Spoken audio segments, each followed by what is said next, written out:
Hey everybody, here's the latest rundown of my rig. I'm mostly going to talk here, and if on the next video I'll just kind of run through the sounds without talking as much, but this will kind of be the explanation part of the video.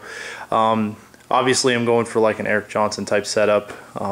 So on top here, the lead signal is run through this Metro Marshall build. It's a 69 spec super lead. Pretty stock, there's no master volumes or anything special in there, just Siemens EL34s or Wing Cs depending on what I have.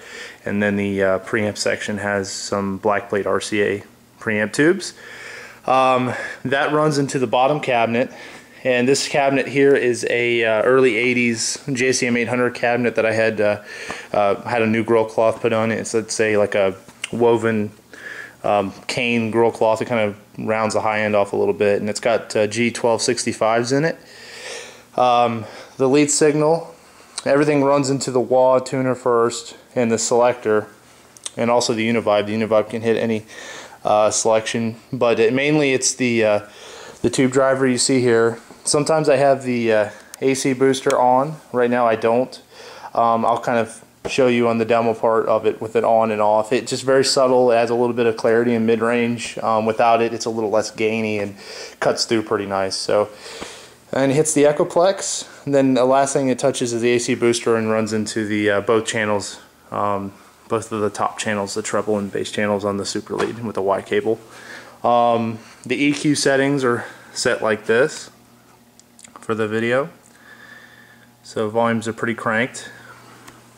The Dirty Rhythm amp is behind these, and it's a 65 Fender Bassman that's been slightly modified just for a little bit more EQ control, but it's pretty stock. Otherwise it sounds just great.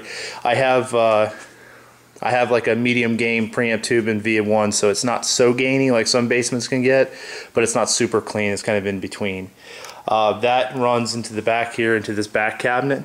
The bottom cabinets run at 16 ohms, I believe, and the top cabinet here, the slanted cab, is a 8 ohm cabinet. I just put in some warehouse guitar speakers, Reaper 55 Hertz, which is based on the Celestion G12 H30, and the bass specs is kind of what is known as the Hendrix speaker. It's kind of a Hendrixy tone.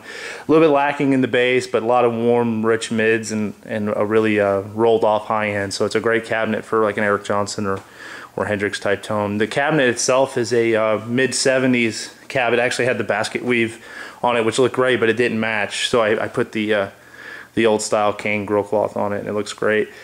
For the clean tone, it's a stereo clean. I used to run just the super reverb, but it's kind of having a hard time keeping up with these really loud amps cranked all the way up. It just doesn't have enough headroom, so I picked up this twin on the cheap. I think I got this twin for something like 300, 400 bucks, something like that. And one of the speakers was bad, so I put some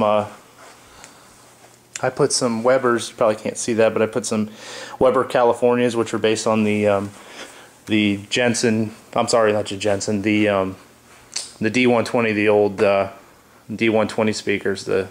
And they're just real bright and clear. They don't really sound good pushed with overdrive, but they're just really clear and loud. So it's a great great sounding speaker. The clean signal runs straight into this chorus pedal, and then it runs out in mono in to the DL4, and then stereo out to the 2 amps, and you get this really big lush clean sound. The Dirty Rhythm setup's the most complicated. It runs the second input here, and the first thing it touches is this Ad-Rock geranium fuzz, which is just a really warm, smooth geranium style fuzz with the NKT 275s. It's a great transistor for the fuzz phase type pedals, and it's a little bit warmer than the 70. The 70 a little brighter and spittier because it's got the silicone transistors, but it's a little bit more compressed. This one's a little more open sounding, almost overdrive like a little more fuzzy, but definitely more, you can use it more of an overdrive if you want, where this one's all about the fuzz. Next to it is the Octave Fuzz, which does that upper octave effect really good. Great Hendrix type tone, and it also has a killer fuzz in its own right too. It can sound very similar to one of these. If you're in a pinch, you could use that pedal for a lot of different things. And then it runs into, I had this tube screamer, but I noticed with the new cabinet, with the new speakers in it, it just didn't have all the low end that I want. Tube screamers, or stock ones at least, are known for cutting the bass end of the when you kick them on, and it just sounded kind of hollow and thin. So I looked for like a more of a Marshall style gain pedal. Right now there's a version 4 OCD. Not really set for anything more than just to round out the tone a little bit, add a little low end and a little bit of extra dirt. Not a whole lot, just kind of takes that Fender Bassman tone and kind of tweaks it a little bit and makes it sound more like a JTM 45 or like an old Plexi. So it's a great tone. I have this on most of the time. The reason it's off now is because I'm going to toggle back and forth between the two tones and let you hear the stock Bassman tone and then the with the pedal on. So after that, I believe it hits this flanger, and it's a TC Vortex. I used to run it in the tape mode, which sounds great for a Hendrix tone, but as some suggested settings on the Eric Johnson forum, I tried them and they sound even better in my opinion for the high Landrance tone. So those are the settings for that, and it's a really neat little flanger. Does a whole lot of things. So, and last but not least, it touches this DE7, which is kind of a cheap, overlooked delay pedal. It's modded by, it's a Draft modded DE7 by a guy here in Florida, where I live, and it's a great little delay pedal, and it sounds to me better than the DD3 that I had in that spot. It's a little bit more temperamental. You have to like tweak the knobs to get it just right, but I think the overall tone is a little bit better, and it's true bypass, and it just will last forever because of that modded switch that he added. So, which was the problem with those old Ibanez delays. And it's powered just by a pedal power too, and some batteries, and that's pretty much it. Everything's pretty stock. There's no modified pedals, nothing special, and that's pretty much the whole rig. So I'm gonna run through this in the next video. I hope you enjoy it. Take care.